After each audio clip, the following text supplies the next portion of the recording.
Rampant racism in the Ferguson, Missouri Police Department was certainly the headline in all the media coverage I saw yesterday as Eric Holder's Justice Department released its scathing report in the wake of the incident last summer where Michael Brown, the unarmed black teenager, was shot and killed by the Ferguson, Missouri police officer, the white police officer Darren Wilson, and riots erupted and they burned the town down, etc.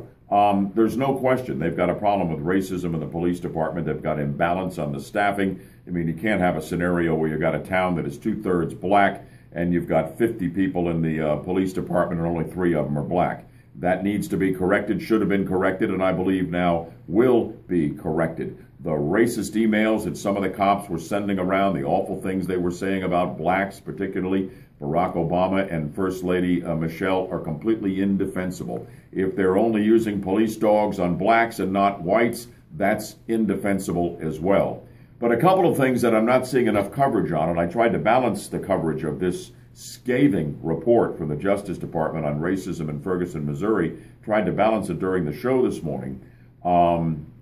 They found no grounds upon which to file civil rights charges against Officer Darren Wilson. And Holder had to admit, and you could see that he was seething as he did, that it was a lie, a flat-out lie. This hands up, don't shoot had nothing at all to do with the reality of the Michael Brown, Darren Wilson confrontation. The whole thing was bogus and a lie, and he had to admit it.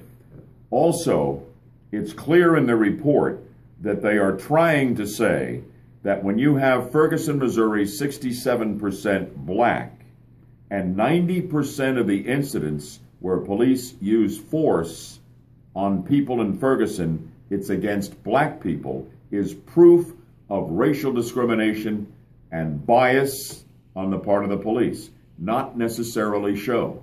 Not necessarily so.